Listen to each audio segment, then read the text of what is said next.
ಈ ಸವತ್ತು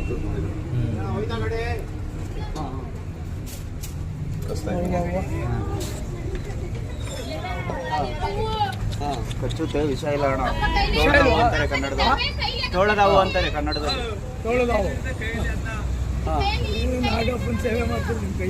ಉದ್ದಾವೆ ಇದು, ಇದ್ರಕ್ಕಿಂತ ಉದ್ದ ಬೆಳೆಯಲ್ಲ ಇದು. ಇದ್ರಕ್ಕಿಂತ ಉದ್ದ ಬೆಳೆಯಲ್ಲ ಇದು. ಈಗಿನ ಉದ್ದ ಬೆಳೆಯಲ್ಲ, ಇಷ್ಟೇ ಬೆಳೆಯೋದು ಅವು. ಇದು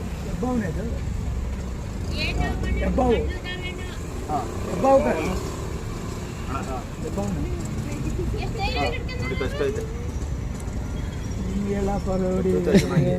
ಇದಿಲ್ಲ ಆದ್ರೆ ವಿಷ ಇಲ್ಲ. ವಿಷ ಇಲ್ಲ ಗಣಪರಿಗೆ ಭಾಗ್ಯ. ಏನಾದ್ರೆ ಹೆಂಗಸರಿಗೆ ಭಯ ಅಲ್ವಾ? ಇವಾಗ ನಾನು ತಲೆ ಮೇಲೆ ಬಂದ್ಬಿಡೈತಲ್ಲ ಅಂತ ಕಾಣ್ತದೆ. ಮಧ್ಯ ಮಧ್ಯ ಗೀರ್ಗಿರು ಅಲ್ವಾ?